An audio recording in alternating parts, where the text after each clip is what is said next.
Welcome back, my fellow YouTubers. I want to thank you for always coming back to my channel. Thank you for watching my videos. Today I'm actually about now to prepare a oven roaster. This is a whole chicken. The brand here is Perdue, as you can see. Okay, so right now I'm open the bag. Here is my meat shears. Okay, so we use this to cut open the bag like so. Okay, and I should have done this in the sink, but I actually do it on the counter just because I wanted to show you what is going on instead of moving the camera all around. Now we're going to get rid of this bag. All right, so now chicken is out. Here you go. And what we need to do next is to make sure we remove the bags that are inside. We want to remove all of these parts that are inside of the chicken.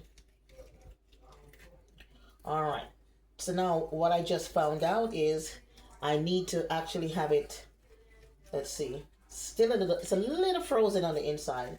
So let's see if I can get it open. If not, what I'll do, in this case is I'll put it into a pot with some water and I'll come back to it. And here's the thing with chicken. You feel the outside is nice and, soft. And I mean, it seems like it's completely thawed out. But unfortunately, once you open it up, you find out that the inside, of course, it needs a little bit more. So again, let's see. Okay, so I'm going to actually have it sit out in water and let it thaw out for another 30 minutes. It will be covered while I do that. I'm going to place a foil over it and I'm going to have it sit out in the water, and I'm going to come back and continue where I left off. So stay tuned. Don't move a muscle. I should be back shortly.